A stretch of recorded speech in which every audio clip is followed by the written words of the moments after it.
Dans cette vidéo, nous allons introduire l'étude du premier thème de ton programme de géographie, clé de lecture d'un monde complexe. Et pour commencer cette étude, je te propose de résoudre un problème de logique. Comment peut-on représenter fidèlement une sphère, comme la planète Terre, qui est un volume qui s'étend sur 3 dimensions, sur une surface plane, comme une carte? Eh bien, c'est strictement impossible. Pour représenter un volume sur une carte, on est obligé de procéder à des déformations, que ce soit sur les distances ou sur les superficies. Nous allons illustrer notre propos à travers 2 exemples de modes de projection qui sont couramment utilisés par les cartographes. Le premier concerne la projection de Mercator, c'est la plus commune, la plus classique. Alors son principal intérêt est qu'elle conserve les angles qu'il existe entre les différents points du globe.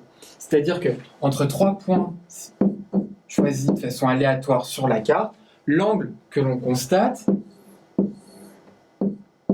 par exemple ici 15 degrés, correspond à l'angle que l'on constate entre ces 3 points sur le globe. Mais l'inconvénient, en préservant les angles de cette façon, c'est qu'on est obligé de déformer les distances et les superficies. Notre deuxième exemple, la projection de Peters, présente ses avantages et ses inconvénients. D'abord, la différence de la projection de Mercator, elle déforme les angles, mais elle présente l'intérêt d'être plus fidèle aux superficies et aux distances en proportion avec la réalité.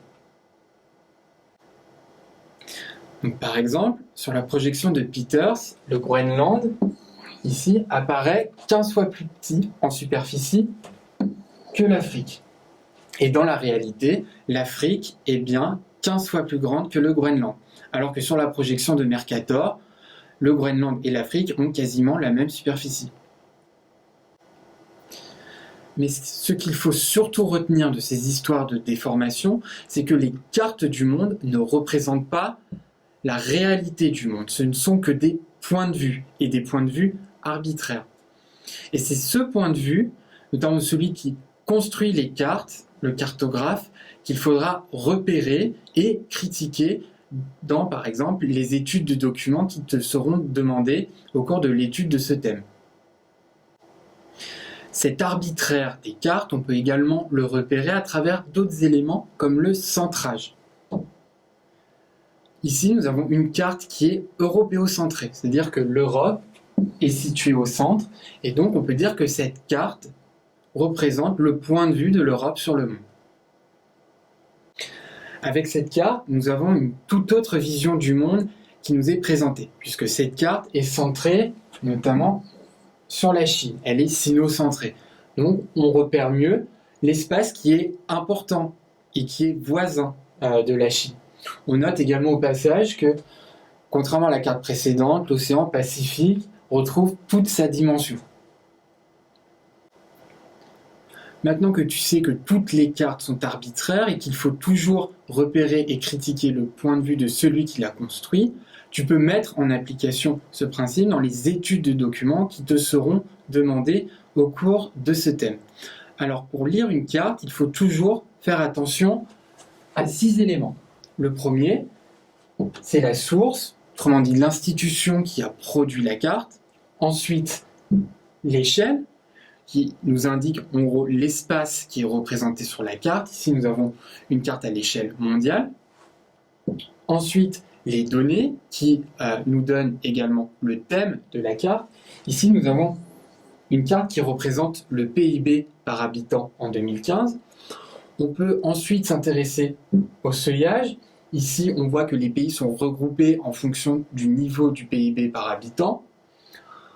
Ensuite, il faut voir comment l'information est retranscrite sur la carte. Donc il faut s'intéresser au figuré. Et enfin, on peut dire un mot sur le centrage de cette carte. Donc maintenant que tu sais comment sont construites les cartes, le thème en fait t'invite à utiliser cet outil afin d'analyser la complexité d'un monde qui est devenu de plus en plus grande depuis les années 1990. Et ce thème privilégie 4 niveaux de lecture. un premier niveau géoéconomique.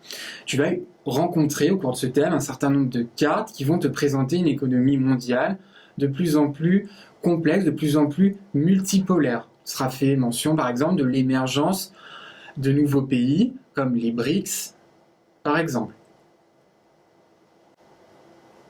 Un deuxième niveau de lecture t'est proposé au cours de ce thème.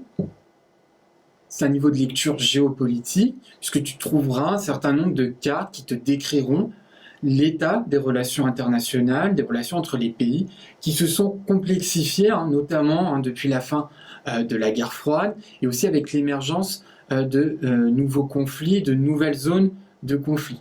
Ensuite, il y a un point de vue géoculturel qui est développé dans ce thème et qui est centré donc, sur les dynamiques d'uniformisation culturelle à l'échelle du monde, mais aussi de résistance de certaines spécificités culturelles.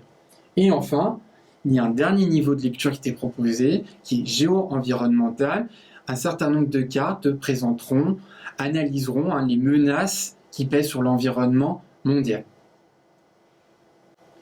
Donc ce sont ces 4 niveaux de lecture que nous allons développer dans la prochaine vidéo.